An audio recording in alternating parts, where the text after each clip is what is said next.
What's up, ladies? Welcome back to the channel. Now, if you watched the previous video, you know all about my new whip here. This beautiful, not so beautiful E90 BMW. But that's not the focus of today's video. So today, I'm going to be showing you around the 240, what's going on, and we're going to get some work done. Which I've already done work, to be fair. I haven't updated the 240 in a while. So yeah, so today I have been working on these right here, these front tension arms, I think is what they're called. So these are normal, just C-channel, right? And GK Tech makes these plates, so I've welded those in. Got some pretty nice beads, except for where my gas cut out, but you know, you just kind of stitch weld these in. And so I've done that. We are going to use bed liner on these. So there's that. Last week, I went ahead and made this bash bar, which is not done. And no, it's not going to be brown. I just only had brown spray paint. So I actually shaved the entire core support. So there are like all the radiator mounts, and there's like tabs for power steering, I believe it was. Oh, got a hiccup. So I made this bash bar. It's not going to stay brown. Don't worry.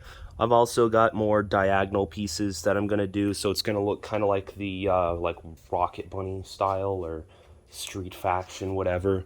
I've got a clutch master cylinder reinforcement plate I made. I've got a brake booster delete, which is very ballsy considering I'm running these CTSV 4-puck Brimbos. I don't know how a brake booster delete's going to go, but I'll let you know. We've got a bunch of like hardline deletes, so all these are going to go. I'm going to do a lot of work in here. The fuel system for the new motor, we've got a bunch of E85 friendly stuff because we're trying to make some good power on that bad boy. So the hard lines are going to stay for that, but you know, this stuff's from here up's going to change. I went ahead and pulled off the fender and stuff because I'm going to remove all the seam sealer and stitch weld from here forward. So stitch weld all these top hats, this seam all the way down the inside of the frame rail. You can see I made this panel here. So this looks pretty ass right now, but this is the perfect size for my intercooler pipe. And so it's just stitch welded, but we'll do seam sealer on the back, and then we'll do a light coat of the kitty hair, long strand body filler. So it's like fiberglass essentially. And I've still got to finish welding up all these holes. I just kind of did this in a rush, and then the welder was at the shop, but I have the welder now, so I can continue this stuff. The core support is looking pretty good, but I am going to have to like re-drill out some of these. You can see like, you know, I patched some of the holes here because I have to actually mount my radiator. So I should have just kept the OEM holes, but I'm just trying to go above and beyond because the motor in here is a world's first. It's never been swapped into a car, let alone a 240. So I'm trying to make the engine bay to the best of my ability. I want the engine bay to be as nice as possible because hopefully, ideally, it's going to have a lot of eyes on it. So I'm just trying to do things right and get it looking exactly how I want. So I'm happy with it. I'm satisfied with how it comes out. In the last week, I've spent about $4,000 on car parts. So that kind of hurts a little bit, but I'm trying to get things done and trying to get things done right. As far as like all this fuse box goes, I might mount it under one of these sides. I don't know. The interior is completely gutted. We can look at that. The inside here. So, I mean, I haven't even made a video on the cage, but I built this cage. It tucks up super nice to the roof. Got the Corbeau, nice seats in there. We've got the status harnesses. We've got these status harnesses, and it's completely gutted. So that's just a quick little update. But now we're going to bedline these. So, yo, that doesn't look okay. It's just because I have the tension rod stuff out. But I went ahead and purchased this Raptor liner. And I've never used this stuff before, but it's supposed to be the best in the business. So, yeah, I'm not going to spray it, though, because I'm not trying to make a mess. We're going to use a paintbrush.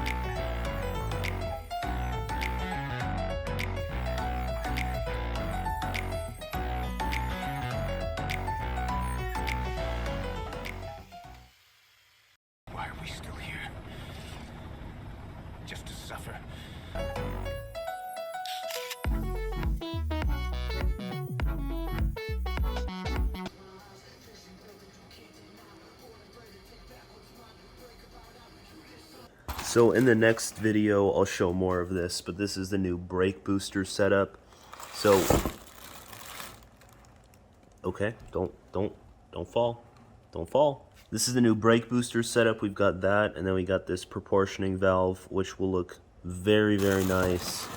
Yep, I called it. So that all the hard lines in the bay get replaced with these, which I can tuck up, make that look super nice. And so I have done more work on the car in the last couple days. Pull that off. This is kind of the ugly side. I didn't know how far to do the bed liner, and by the time I was already doing the bed liner, it was too late to put masking tape on. And so I just kind of freestyled it. It doesn't look that great, but you're not going to see any of this anyways. But I went ahead and there's a pinch weld that runs all the way along here. I use seam sealer to seal it down. It's not welded, it's just seam sealed. But the entire inside is all bed linered, all nice. You can see our reinforced. I can't show you, but we got that. And we've got, it's rusting already? Holy moly. Okay, well I gotta clean that up. But you can see stitch welds every inch on the inch running all the way around here. So that's pretty nice. You can see that stitch welds. And that's just for the aesthetic. Obviously there's a performance aspect to that as well. I just care about the aesthetic though. And this should be my last pass of filler on here. It's very smooth. Obviously I've got to sand that still. But I went kind of crazy on the S13. I deleted most of these ribs and I blended everything. The S13 is a little different. It has like some other stuff going on here. Like all these humps, I shaved it down completely. Not doing that on this car. As I mentioned, the fuse box may be going here. It depends on how our intercooler comes out. I may put the fuse box down here. I don't know yet, so I'm not even gonna bother thinking about it, to be honest. I'm just kind of going with the flow. But I've still got to weld in our clutch reinforcement plate because this was an auto. The firewall is kind of flimsy there. I don't know if the firewall is physically any different other than the hole, but when I would push the clutch, it would bend my entire firewall. So I figure I might as well weld in a plate right now and save us some hassle in the future. Car is incredibly dirty, but yeah, I made a whole video on making this cage, but unfortunately I don't think I have the footage anymore. If I do, I'm sure it'll be uploaded in the next like year or two, so look forward to that if I can find it. And just a quick side note, yesterday I did go ahead and paint this section of the hood. So this was entirely body worked. This whole thing basically was all body worked, and you can still see some like sanding marks, and there was water in the gun, so this is actually like in the paint. Or I guess there's a better example if I can pick it up on camera. Yeah, right there. There was water that got mixed in the paint, so I have to sand that down, redo it. But I mean, all things considered, it looks all right considering it's a $700 car. Can't complain too much. I didn't really have enough content for a full video, so September update 2021. The car, I was at a drift event earlier this month, so all things considered, I think the progress of pulling the motor and prepping the bay has been pretty good. So yeah, moderately happy. Content. Moderately content. I'm accepting it. Acceptance. It's the first step. Contentment.